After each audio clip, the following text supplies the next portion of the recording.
உங்கள் பெயர் என்ன நண்பரே? குமார். எங்கு அலுவல் புரிகிறீர்கள்? இல்லை, நீ ஆட்டோவில் எந்த இடத்தில் நீங்கள் உங்கள் பணியை செய்கிறீர்கள்? மியாவடி ரோடு, அதாவது புதிய ஆவடி சாலை, அய்யனாவரம். அதான் அண்ணா நகர். நன்றி நன்றி நன்றி நண்பரே. உமது வாகனத்தின் சான்றுகள் மிகவும் சரியாக உள்ளது. வாழ்த்துக்கள். சென்று வாருங்கள். நன்றி, வணக்கம். நான் தமிழில் உரையாடுவதை மிகுந்த ஆர்வத்துடன் செய்கிறேன். ஆகையால் நமது தமிழ் மக்களுக்கு இது ஒரு மிகுந்த ஒரு மகிழ்ச்சி. நமது தாய்மொழி என்று கூறுவதை விட தமிழ் நமக்கு மாபெரும் பெரிய ஒரு வரப்பிரசாதம். தாங்கள் வாகனத்தை நிறுத்திவிட்டு எனக்கு வாகன தணிக்கை செய்ய சிறிது உதவலாமா? தாங்கள் வாகனத்தை நான் தணிக்கை செய்ய வேண்டும், எனக்கு உதவுங்கள். தாங்கள் எவ்விடமிருந்து வருகிறீர்கள் ஐயா?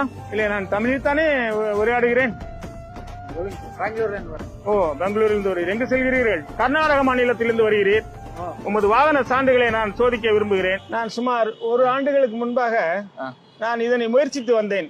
ஆகையால் முயற்சி திருவினையாக்கும் என்றது போல எனது வாகன தணிக்கை மற்றும் எனது காவல் பணியில் நான் இவ்வாறு தமிழில் பேசியதை எனது நண்பர்கள் மற்றும் நான் பணியில் இருக்கும் பொழுது என்னை சந்திக்கக்கூடிய அனைத்து நண்பர்களும் என்னை மிகவும் வெகுவாக பாராட்டினார்கள். இதன் காரணமாக நான் எனது அந்த தமிழில் உரையாற்றும் அந்த நிகழ்ச்சியை தொடர்ந்து செய்து மிகுந்த மற்றற்ற மகிழ்ச்சி அடைந்துள்ளேன்.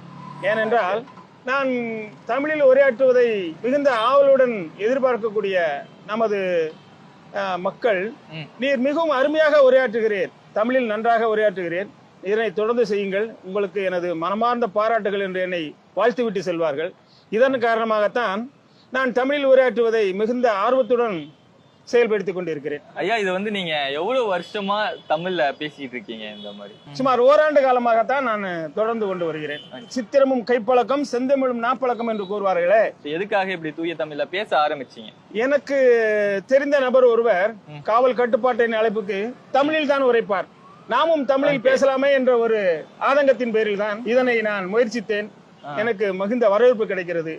நான் வாகன தணிக்கை மட்டுமல்ல, நிலையத்திலும் சரி, நண்பர்களுடன் பேசும்போதும் சரி, இல்லை கைபேசியில் கூட என்னை அழைத்தால் அவர்களிடம் தமிழில் தான் நான் உரையாற்றுவேன். அப்ப வீட்லயும் நீங்க? எனது இல்லத்திலும் சரி, நண்பர்களுடன் சரி, காவல் நிலையத்திலும் சரி, இல்ல மற்றபடி நமது அலுவல் செய்யக்கூடிய இடங்களிலும் சரி, தமிழில் தான் உரையாற்றுவேன். ஆகையால் எனக்கு அது மற்றற்ற மகிழ்ச்சி நண்பரே. இப்போ நம்ம தமிழ்ல பேசுறோம் இல்லையா, மத்தவங்களுக்கு பார்க்கும் பொழுது அதுவும் இந்த காலத்துல ஒரு சிரிப்பாதான் இருக்கும். அந்த மாதிரி யாராவது கேலி செஞ்சிருக்காங்களா? கேலி, கிண்டல் அந்த மாதிரி என்னங்க தமிழ் பேசும் பொழுது ஒரு சில நபர்கள் நீங்கள் தமிழில் உரையுங்கள் என்று கூறுவார்கள். நண்பரே, நான் தமிழில் தானே பேசுகிறேன்.